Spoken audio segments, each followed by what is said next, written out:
આવો સાહેબ. અને હવે ગગજીભાઈ સોતરિયા સરદાર ધામના પ્રમુખ સેવક ને વિનંતી કરીશ સાહેબનું સ્વાગત પ્રવચન કરશે.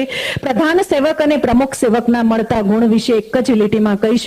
બંને સરદાર સાહેબનું સ્ટેચ્યુ કરાવ્યું, બંને બિઝનેસ સમિટ કરાવી અને બંને ચિંતન શિબિરો કરાવી.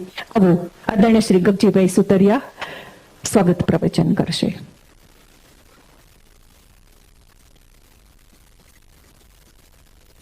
साहब राम राम. समस्त पाटीदार समाज वती आपने Ram Ram.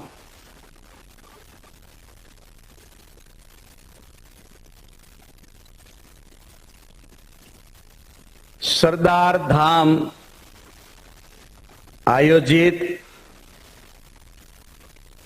Global Patidar business summit 22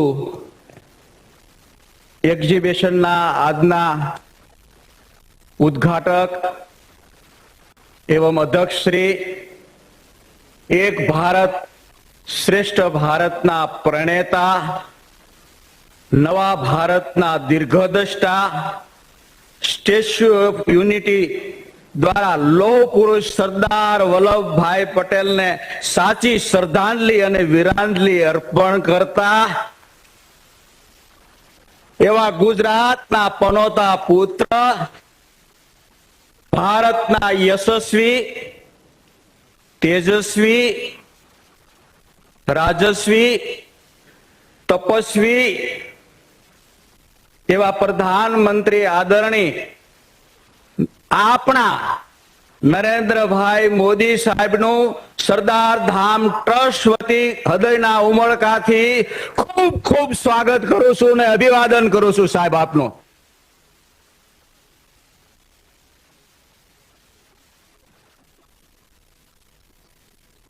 साहेब 11/9/21 ना रोज आप श्री ना वरद हस्ते आप श्रीए सरदार धाम 200 करोड़ नु लोकार्पण अमदावाद खाते कर्यु.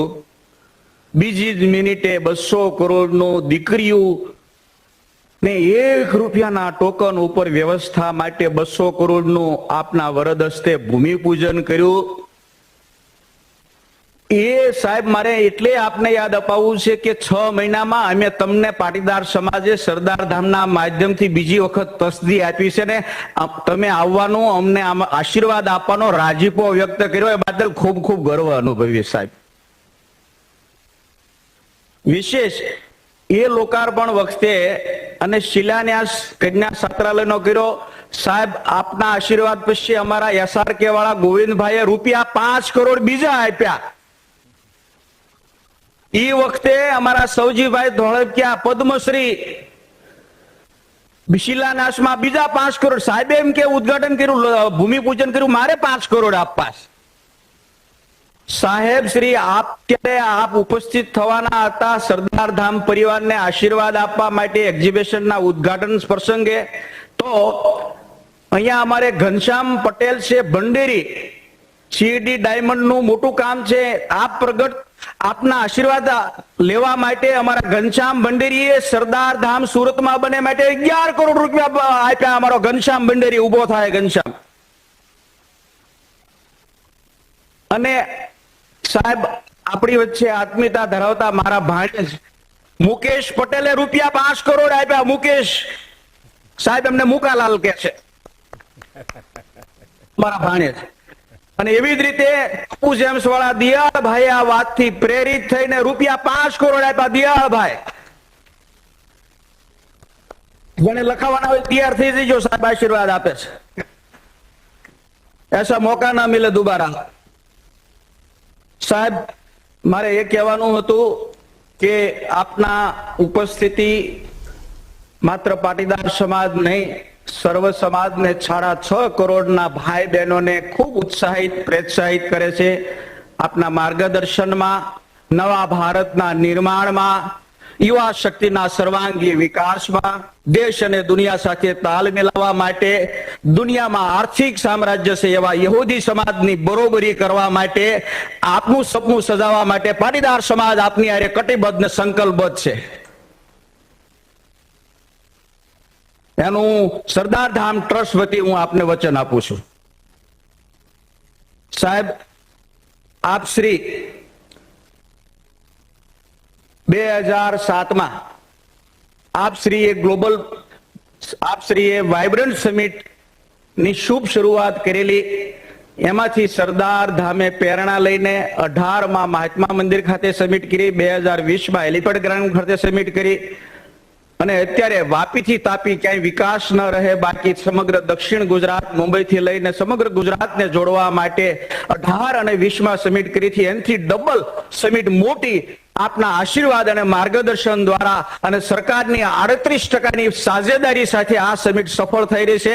એનો યશ અમારા યુવાન ટેકનોક્રેટને, સ્પોન્સરશ્રીઓને, એક્ઝિબિટર લોકોને અને સરકારશ્રીને આપના વરદ હસ્તે ઉદ્ઘાટન કરતા આપનો અધ્યક્ષ સ્થાને માર્ગદર્શન મળતા સરદાર ધામ ખૂબ ખુશી અને ગર્વની લાગણી અનુભવે છે.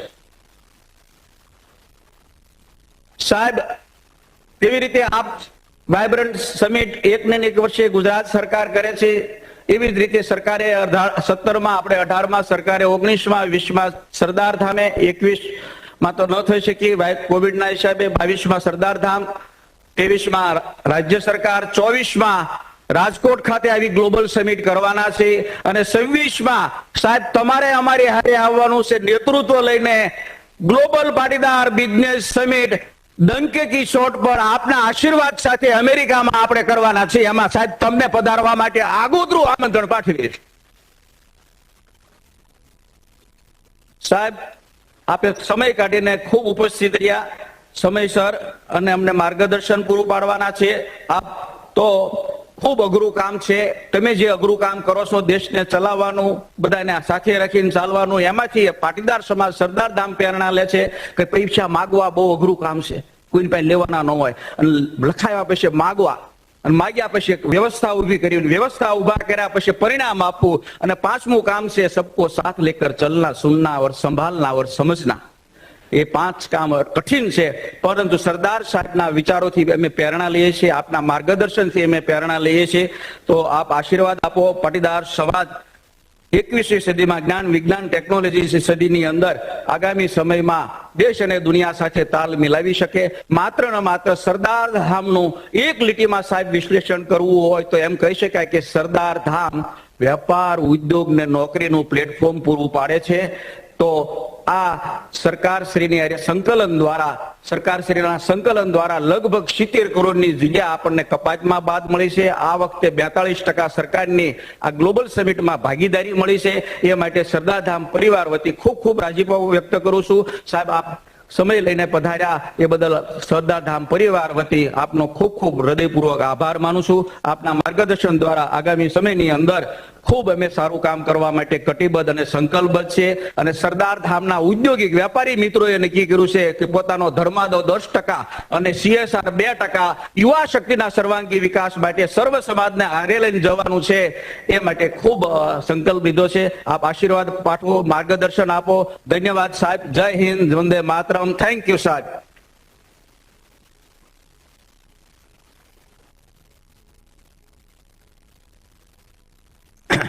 માનનીય નરેન્દ્રભાઈ મોદી સાહેબને વિનંતી કરું કે ગ્લોબલ પાટીદાર બિઝનેસ સમિટ અને એક્ઝિબિશનનું રિમોટ કંટ્રોલથી ઉદ્ઘાટન કરે.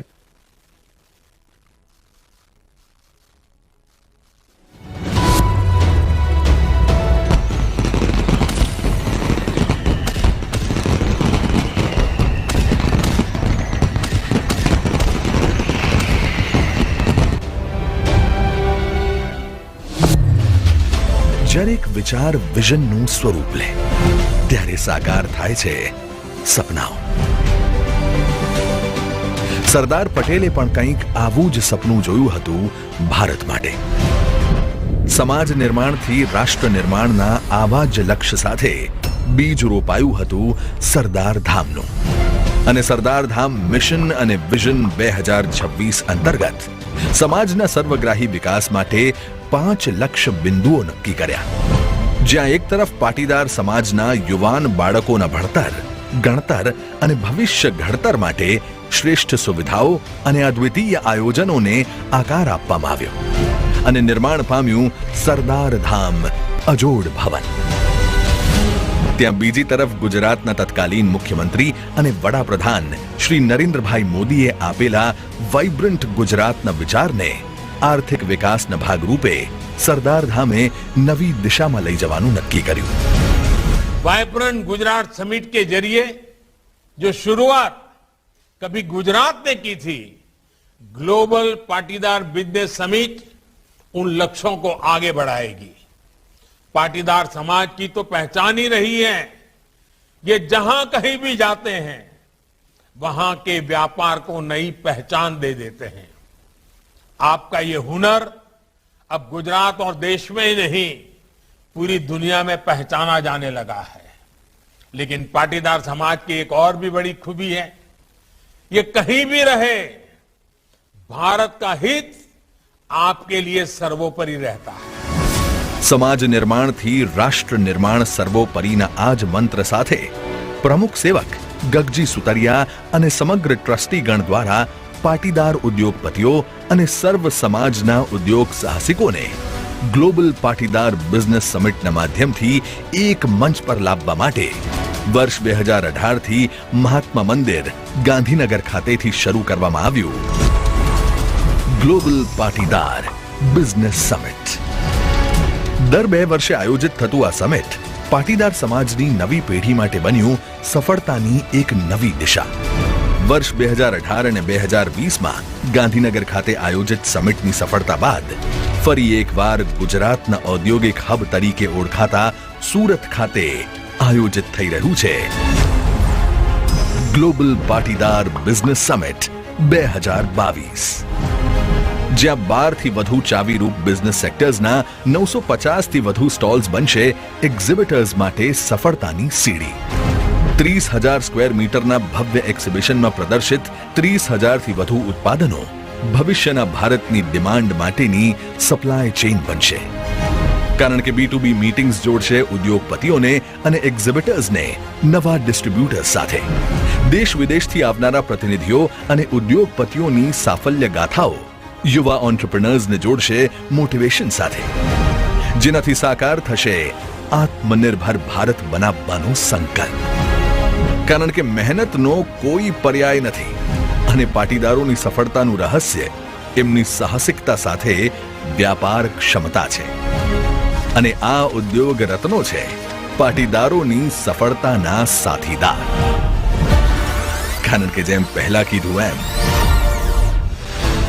જ્યારે એક વિઝન આવનારી પેઢી માટે આદર્શ બને અને આ આદર્શ જ્યારે ઉજ્જવળ ભવિષ્યનો પાયો બને ત્યારે સાકાર થાય છે સપનાઓ, જેનું શ્રેષ્ઠ ઉદાહરણ છે ગ્લોબલ પાટીદાર બિઝનેસ સમિટ 2022.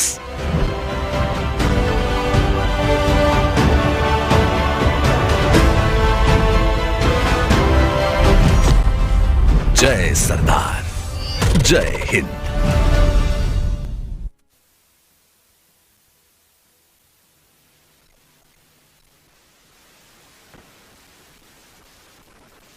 હવે આપ સાહેબને વિનંતી કરવામાં આવે છે કે સરદારધામ સમિટ અને એક્ઝિબિશનની સફળતા માટે આપના શુભાશીષ અને આશીર્વાદ માટે વિનંતી કરું છું. नमस्ते.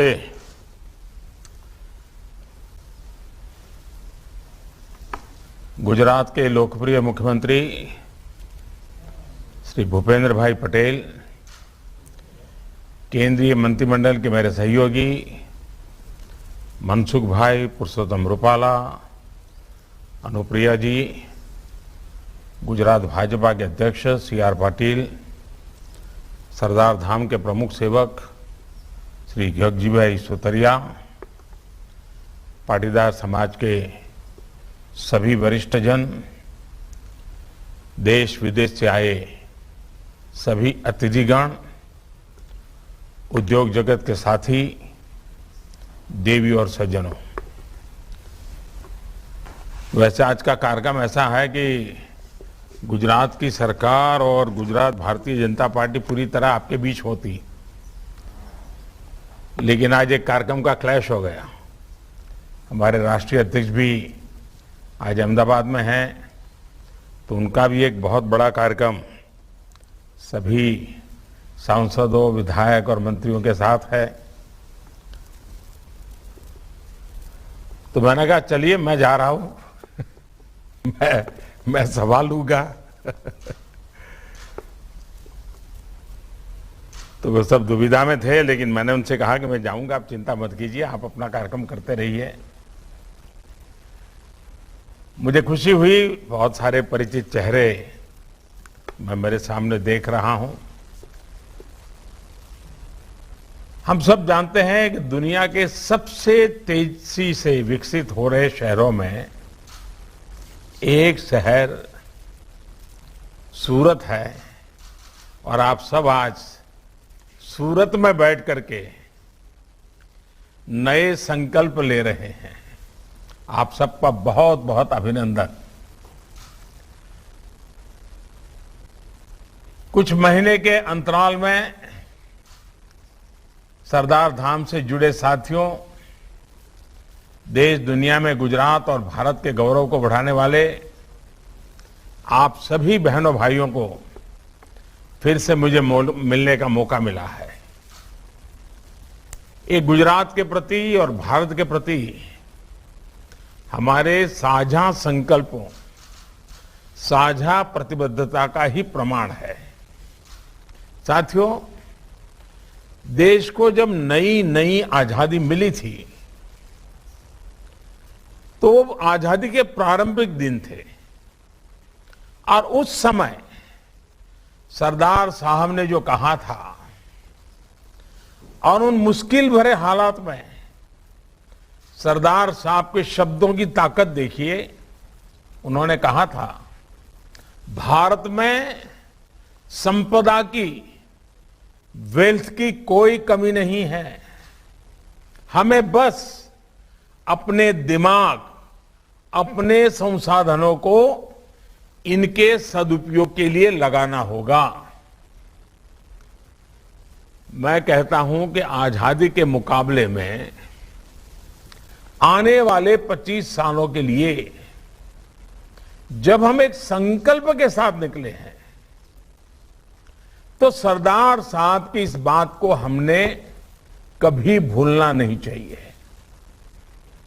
आज भारत के पास इतना कुछ है, हमें बस अपने आत्मविश्वास को, आत्मनिर्भरता के अपने जज्बे को मजबूत करना है। ये आत्मविश्वास तभी आएगा जब विकास में सबकी भागीदारी होगी, सबका प्रयास लगेगा। साथियों, बीते 8 सालों में देश में बिजनेस का, उद्यम का, क्रिएटिविटी का एक नया विश्वास जगाने का प्रयास किया जा रहा है। अपनी नीतियां, अपने एक्शन के माध्यम से सरकार का निरंतर प्रयास है कि देश में ऐसा माहौल बने कि सामान्य से सामान्य परिवार का युवा भी एंटरप्रेन्योर बने, उसके सपने देखे, वो एंटरप्रेन्योरशिप पर गर्व करे। Make in India, make for the world, इसको नए भारत की नई संस्कृति बनाने के लिए मैं समझता हूं काम किया जा रहा है। इसलिए आधुनिक कनेक्टिविटी के इंफ्रास्ट्रक्चर के विकास, नए शहरों के निर्माण, पुराने शहरों में स्मार्ट सुविधाएं विकसित करने, नियमों, कायदों, दस्तावेजों, कंप्लायंसेस के बोझ से देश को मुक्त करने, और इनोवेशन की, आइडिया की हैंड होल्डिंग, ऐसे सभी कामों पर एक साथ काम किया जा रहा है। साथियों, मुद्रा योजना आज देश के उन लोगों को भी अपना बिजनेस करने का हौसला दे रही है जो कभी इसके बारे में सोचते भी नहीं थे। स्टार्टअप इंडिया से वो इनोवेशन, वो टैलेंट में भी आज यूनिकॉर्न के सपने साकार होते देख रहा है, जिसको कभी रास्ता नहीं दिखता था। प्रोडक्शन लिंक इंसेंटिव यानी पीएलआई योजना ने पुराने सेक्टरों में तो मेक इन इंडिया का उत्साह तो भरा ही है, सेमीकंडक्टर जैसे नए सेक्टर्स के विकास की संभावनाएं भी उभर करके सामने आ रही है।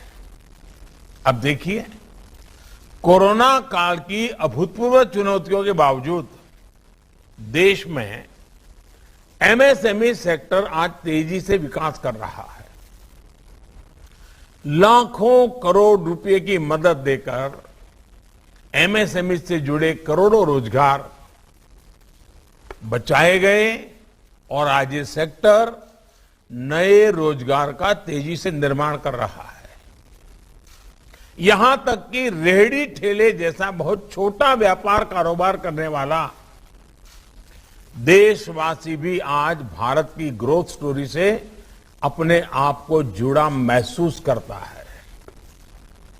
पहली बार उसको भी पीएम स्वनिधि योजना से फॉर्मल बैंकिंग सिस्टम में भागीदारी मिली है। हाल ही में हमारी सरकार ने इस योजना को दिसंबर 2024 तक के लिए एक्सटेंड कर दिया है। साथियों, छोटे से बड़े हर व्यवसाय, हर कारोबार का देश के विकास में महत्वपूर्ण योगदान है। सबका प्रयास की यही भावना तो अमृत काल में नए भारत की ताकत बन रही है। मुझे खुशी है कि इस बार की समिट में आप इस विषय पर विस्तार से चर्चा कर रहे हैं અને જ્યારે સુરતના લોકોને મળી રહ્યો અને આટલી મોટી સંખ્યામાં દેશ વિદેશથી બધા આવ્યા હોય અને હમણાં ગગજીભાઈ બહુ ભાવુકતાપૂર્વક વિસ્તારથી બધી વર્ણન કરતા હતા। એક નવી આશા અને ઉમંગ જગાવે એવી વાતો હંમેશા ગગજીભાઈ પાસે હોય છે। તમે ગગજીભાઈ જોડે વાત કરો તો નિરાશાનું નામ જ ના હોય। હંમેશા કંઈક નવું કરવાની વાત એ કદાચ ગગજીભાઈનો સ્વભાવ જ બની ગયો છે અને સમાજ માટે કરવાનું, જાત ઘસીને કરવાનું અને એના જ કારણે આ બધા કામો સફળ થતા હોય છે। પણ આજે જયારે હું તમારી વચ્ચે જરા મન ખોલીને વાત કરતો હોઉં છું, આપણે વિચાર કરવો પડે કે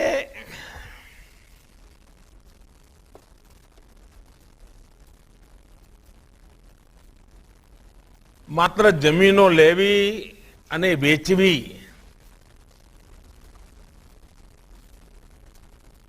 બધા હસવા માંડ્યા છે।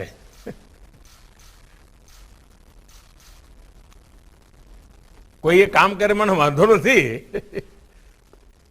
પણ એ જ કરવાનું છે। પછી મોટી મોટી યોજનાઓ અને મોટી મોટી સ્કીમો ને પછી આટલા ફ્લેટ બનાવીશું ને આટલા બંગલા બનાવીશું ને, ચલો એ પણ એક કામ છે। હીરાની દુનિયામાં તો આપણે હીરા બનાવી ગયા, પણ હું આજે કંઈક જુદા ક્ષેત્રોમાં તમને લઈ જવા માંગુ છું અને મને ખાતરી છે કે ગગજીભાઈ મને બરાબર સમજે છે એટલે ગગજીભાઈ બરાબર પકડશે। ભલે આપણે આ સમિટ દર 2 વર્ષે કરતા હોઈએ, પણ મારું એક સૂચન છે ગગજીભાઈ કે એક 10-15 ગ્રુપ બનાવો સમાજના, અને એમાં 25-30% વડીલો હોય જે અનુભવી છે અને 40-50% તરવરિયા જુવાન હોય જેમની પાસે નવી દુનિયાની ખબર છે, અને એમને વિષયો વહેંચી દો અલગ અલગ કે ભાઈ બતાવો આ વિષયમાં આપણે ગુજરાતમાં આગળ વધવું હોય અથવા દેશમાં આગળ વધવું હોય તો દુનિયામાં શું છે, એના માટે રો મટીરિયલનું શું છે, માર્કેટનું શું છે, સરકારની નીતિઓમાં શું વાંકા પડે એવું છે, વાંધું પડે એવું શું છે, આનું બરાબર એક એક વિષય લઈને કામ કરે. અને સરકારને પણ આજે તમારું નાનું ગ્રુપ હોય એમ્પાવર ગ્રુપ, એ સરકારને નીતિઓ બનાવવા માટે થઈને ડોક્યુમેન્ટેશન કરાય, ચીજો આપે, એને કે સાહેબ આમાં આપણે આગળ વધવું હોય તો અત્યારની તમારી આ નીતિઓ અને કાયદામાં ઉણપ છે, એનો વિચાર થાય. પછી એક સરસ ડોક્યુમેન્ટ તૈયાર કરે બેન્કિંગ માટે કે ભાઈ બેન્કિંગ આ બધી બાબતમાં આગળ આવતી નથી. હવે મને ખબર છે અમારે ત્યાં દર અઠવાડિયે તમારા ડાયમંડ વાળા એક ફરિયાદ કરે છે, બેંકો વાળાએ અમને નામું નક્કી લાગ્યું છે, કંઈક કરો અમારું. તો નીતિઓમાં ક્યાં ભૂલ છે, કેમ પ્રાયોરિટીના પ્રશ્નો ઉભા થાય છે. એવી રીતે ફિનટેક આખો કારોબાર ફાઇનાન્સની દુનિયામાં ટેકનોલોજી, આવા અલગ અલગ વિષયો આપણે નક્કી કરીએ કે ભાઈ આ વખતે 10 વિષયો કરવા છે, અને 10 વિષયોમાં પછી એમાં બહારના એક્સપર્ટ પણ લઈએ, એકેડેમિશિયન્સ લઈએ, અને કોઈ પણ ચીજ ગ્લોબલ સ્ટાન્ડર્ડનો જ વિચાર કરવા, એનાથી નીચે વચવાનું નહીં. અને હું આપને વિશ્વાસ આપું છું કે તમારા આ ગ્રુપ આ પ્રકારના આખા ડોક્યુમેન્ટેશન કરીને જો મારો સમય માગશે તો હું વારાફરતી એમને સમય આપીશ, એમના પ્રેઝન્ટેશન જોઈશ, સરકારના લોકોને પણ બેસાડી સાથે બીજા વિભાગોના, અને આપણે સાથે મળીને નીતિઓ બદલવાની હોય. ઇવન યુનિવર્સિટીમાં કોર્સીસ બદલવાની જરૂર પડે. ઘણીવાર કેટલાક વિષય એવા હોય કે આપણને યુનિવર્સિટીમાં ભણાવવામાં ભાઈ આ હવે જમાનો જતો રહ્યો, હવે આ ભણાવવું પડે. સ્કિલ ડેવલપમેન્ટમાં બદલ કરવો હોય તો એમાં વિચાર કરાય. તો એક તો આના ઉપર આપણી ટીમ કઈ કામ કરી શકે કે. બીજું એક મને લાગે છે કે ભારત સરકારે જે નેશનલ એજ્યુકેશન પોલિસી લાવી છે એનઈપી, હિન્દુસ્તાનમાં શિક્ષણ નીતિ આટલો બધો આવકાર પામે, એનું આટલું બધું ગૌરવ થાય, એ પોતે જ એક મોટી ઘટના છે. હિન્દુસ્તાનમાં ગમે તે રાજનૈતિક વિચારધારાના લોકો હોય, ગમે તે એકેડેમિક દુનિયાના લોકો હોય, બધાએ એને ગૌરવપૂર્વક સ્વીકાર કર્યો છે. તમારે ત્યાં પણ એક ટીમ બનાવો, કારણ કે મેં જોયું છે કે શિક્ષણમાં પણ આપણા સમાજના લોકો ઘણું કરી રહ્યા છે. પણ આ નેશનલ એજ્યુકેશન પોલિસીનો સ્ટડી કરીને આપણા સમાજના લોકો જે એકેડેમિકમાં રહ્યા છે, અને ગુજરાતના બાકી લોકો પણ, આપણા ગુજરાત અથવા આપણે જે દિશામાં જવા માંગીએ છીએ હિન્દુસ્તાનના કોઈ પણ ખૂણામાં, એમાં આપણે આ નેશનલ એજ્યુકેશન પોલિસીનો 100% લાભ લેવા માટે આપણે આપણી વ્યવસ્થાઓમાં નીતિ નિર્ધારણમાં શું બદલ કરી શકીએ, આ એક બીજું કામ. ત્રીજું મારે સાથીઓ આપને કહેવું છે, અહીં મારી સામે બધા જે લોકો છો ને 99% ખેડૂતના દીકરા છો. હવે તમે સુરતમાં કરોડો રૂપિયામાં રમતા હો, મને કઈ આનંદ થાય મારા માટે, પણ ભાઈ આપણી જળ જે છે ને એ તો આપણું ખેતર જ છે, ખેતી જ છે, આપણા વડવાઓનું જે તપ છે ને એ જ છે. હવે મને કહો કે આપણે આટલા બધા આગળ વધ્યા, આપણી ખેતી આગળ વધી, આપણા ખેતીના ક્ષેત્રમાં ઇન્વેસ્ટમેન્ટ આવે છે, લગભગ જમીન પર બિલ્ડર આવે ને મોટી ઇમારત બનાવી દે, કમાણી થાય, એ વાત જુદી છે. સાચ અર્થમાં જ્યારે હવે નર્મદાનું પાણી ગુજરાતને ખૂણે ખૂણે પહોંચ્યું છે, ત્યારે હું ઈચ્છું કે ગુજરાતની ખેતી આધુનિક બનાવવા માટે એ પણ એક મોટો બિઝનેસ છે. તો માની ચાલો, દુનિયાનું પેટ ભરવાની તાકાત છે આપણામાં. પરંતુ આપણે આપણા સંસાધનોનો ઉપયોગ પૂરતો નથી કરતા. એકાદ બે ખેડૂતો પ્રગતિશીલ હોય, સારી રીતે કરતા હોય. મારી તમને વિનંતી છે કે ગુજરાતની જમીનોનો પૂર્વ અધ્યયન કરનારી એક ટીમ બનાવો. એગ્રીકલ્ચર યુનિવર્સિટી સાથે, એગ્રીકલ્ચર ડિપાર્ટમેન્ટ સાથે મળીને, અને તમે વિચાર કરો કે આજથી 25-50 વર્ષ પહેલા જે કોઈ દીર્ઘદ્રષ્ટા લોકો હતા, એમાં સરદાર સાહેબ પણ હતા, જો ગુજરાતમાં ડેરી ઉદ્યોગ વિકસ્યો ના હોત, પશુપાલન અને ડેરી જો ના હોત, તો દુષ્કાળગ્રસ્ત આપણું ગુજરાત રહેતું હતું. અને જો દૂધની દુનિયામાં આપણે ના પહોંચ્યા હોત, તો આપણા ગામડાની અને આપણા ખેડૂતોની દશા શું થઈ હોત ભાઈ? મૂલ્ય વૃદ્ધિ થઈ, આજે દુનિયામાં નામ થઈ ગયું અમૂલનું, અને આપણી બનાસ ડેરી હોય કે સાગર ડેરી હોય, તો કાઠિયાવાડમાં અને કચ્છમાં ડેરી આપણી ઊભી થઈ છે. પશુપાલન અને દૂધને એક મોટી તાકાત આ બધી વ્યવસ્થાઓથી મળી ગઈ. એવી તાકાત કૃષિ પેદાશોને મળી શકે. એગ્રો બેઝ ઇન્ડસ્ટ્રી, હું તમારી પાસે આશા ના કરું તો કોની પાસે કરું ભાઈ? જેમ હીરો ચમકાવી શકો ને ભાઈ, એમ મારા ખેડૂતની મહેનત અને એના પરસેવાને તમે ઓર ચમકાવી શકો એટલી તાકાત છે. અને તેથી ફૂડ પ્રોસેસિંગ ખૂબ મોટું ક્ષેત્ર છે. પૂરી દુનિયાની અંદર મોટા માર્કેટની સંભાવના છે. આપણે હજુ એમાં ઘણા પાછળ છીએ, કારણ પ્રાઇવેટ ઇન્વેસ્ટમેન્ટ ખેતીમાં આવી નથી રહ્યું. અને આપણો ખેડૂત, નાના ખેડૂતો છે મોટા ભાગના, આપણે ત્યાં 1 એકર 2 એકર જમીન હોય. પરંતુ જો મોટા પાયા પર તમારે ત્યાં પ્લાન કરીને આધુનિક ખેતી, ખેત ઉત્પાદન પણ ચીલા ચાલુ નહીં. હવે તમે વિચાર કરો કે તમે બધા ખેડૂતના દીકરા અરબો ખરબોમાં રમતા હો, અને મારા દેશને 80,000 કરોડ રૂપિયાનું ખાવાનું તેલ બહારથી લાવવું પડતું હોય, તો ભાઈ પછી હું તમારી પાસે કઈ આશા રાખું કે ના રાખું?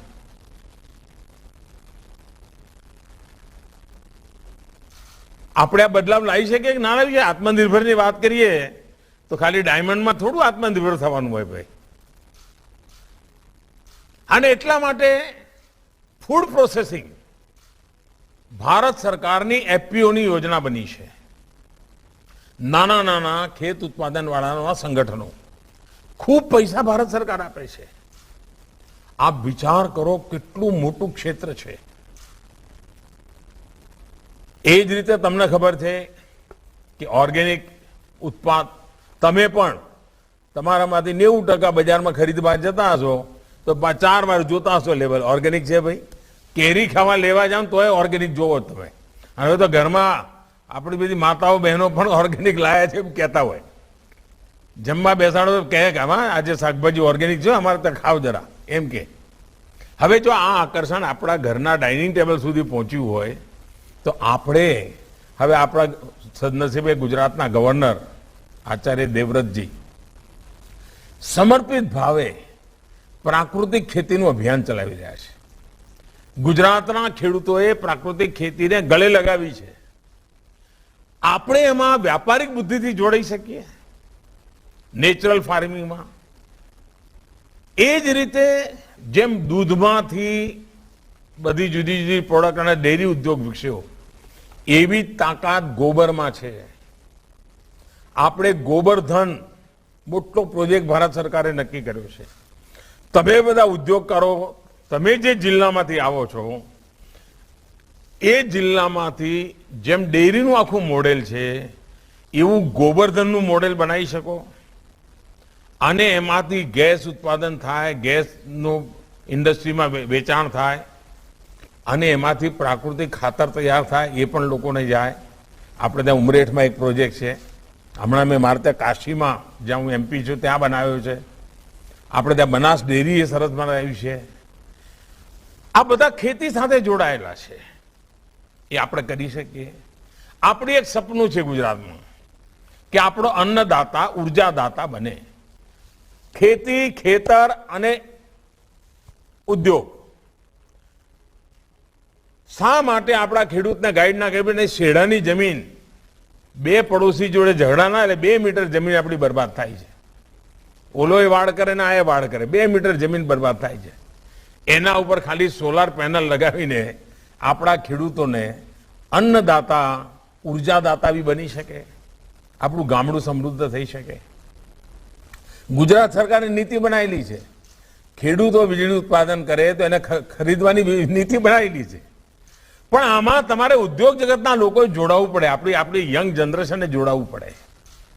હું એટલા માટે ગામ આધારિત અર્થકારણનું તમારી પર આગ્રહ રાખું છું, કારણ કે ઘણીવાર આપણને મોટું મોટું તો સરસ દેખાય છે, પરંતુ પાયાના આ કામ માટે તમે અમારી મદદ કરી શકો. અને હું 100% કહું છું કે તમે કરી શકો. એ જ રીતે એક સેવાનું કામ, આ આઝાદીનો અમૃત મહોત્સવ છે. એક સપનું આપણે જોયું છે. પહેલાના જમાનામાં આપણને ખબર છે કે કોઈ મોટી ઘટના બની હોય, કોઈ મોટો વિજય થયો હોય તો ગામમાં વિજય સ્તંભ લગાવ્યો હોય, કોઈ ગામની અંદર બહુ મોટી ઘટના બની હોય તો ગામનો ગેટ બનાવ્યો હોય. આ તો આપણે ઇતિહાસમાં જોતા આવ્યા છીએ. આઝાદીના 75 વર્ષ થયા, એની યાદગીરીમાં આપણે શું કરી શકીએ જે આવનારી પેઢી યાદ રાખે? ભાઈ, આ ભારતના આઝાદીના 75 વર્ષ થયા તો આ કામ આપણા ગામમાં થયું. અને એટલા માટે એક નાનકડી વાત મેં કરી છે કે દરેક જિલ્લામાં 75 મોટા તળાવ બનાવી શકીએ. અમૃત સરોવર નામ મેં આપ્યું છે. એક જિલ્લામાં 75. આપ વિચાર કરો, એ પાણી આપણે સફળ થયા જ્યારે ગુજરાતની અંદર હું હતો અને ચેક ડેમની વાત કરી. મેં સુરતના બધા લોકોને એ વખતે જોડ્યા હતા અને તમે બધા એમાં મને મદદ પણ કરી હતી. અને ગુજરાતમાં આપણે આખું ચેક ડેમનું માળખું બનાવ્યું અને આપણા પાણીના તળ ઉપર આવ્યા. પાણીના તળ ઉપર આવ્યા તો એની જમીનની પણ કિંમત ઉપર ગઈ. હવે આપણે આ એક જિલ્લામાં 75 તળાવ, અને તળાવ એટલે મામૂલી નહીં, પર્યટનનું કેન્દ્ર બની જાય, આકર્ષણનું કેન્દ્ર બની જાય. સાંજ પડે ગામના વડીલો ત્યાં જઈને બેસવાનું મન થાય એવા તળાવ. આઝાદીના અમૃત મહોત્સવ નિમિત્તે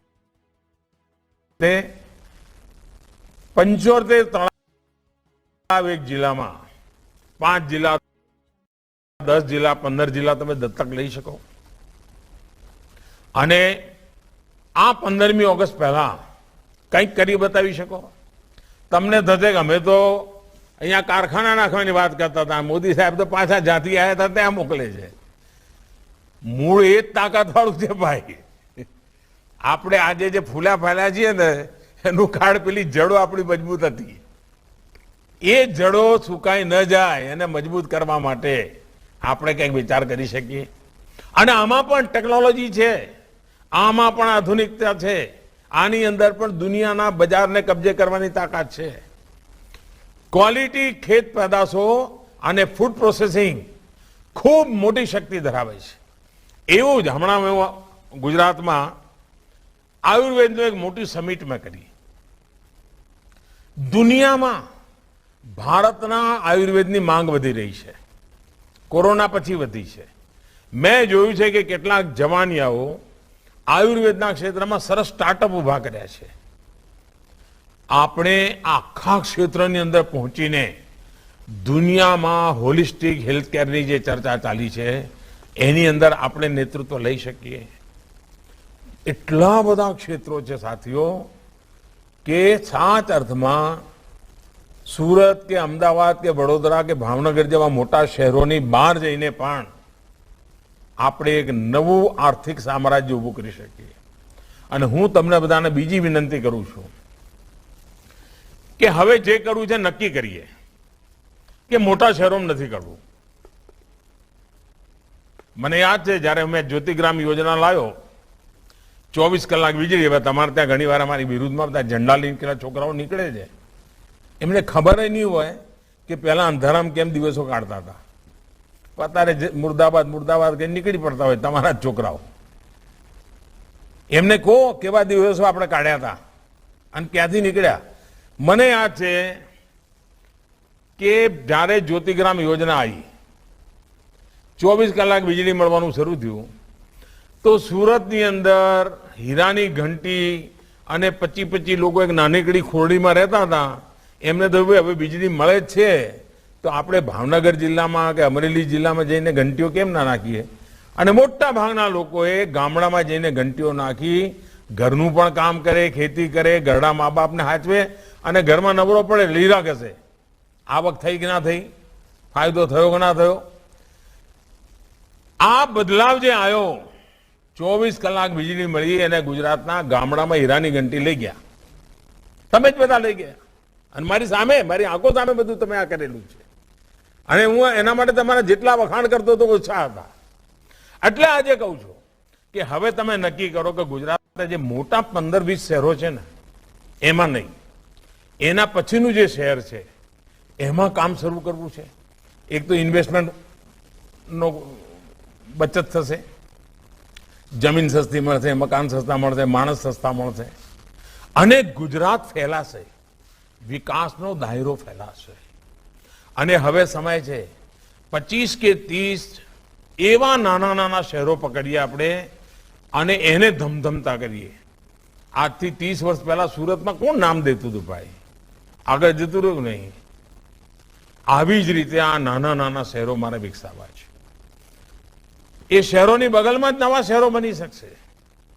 તો તમારી આ યોજનાની અંદર તમે આટલા બધા સમિટની અંદર લોકો મળ્યા છો, આ દિશામાં વિચાર કરી શકો તો મારા મનમાં લાંબા ગાળાની યોજનાઓ સાથેની સ્કીમ બનાવનારું એકેડેમિક વર્લ્ડ હોય, બિઝનેસ સર્કલ હોય, ફિનટેક વાળા હોય, એ મારી સાથે આવે, બેસે. હું ટાઈમ આપવા તૈયાર છું.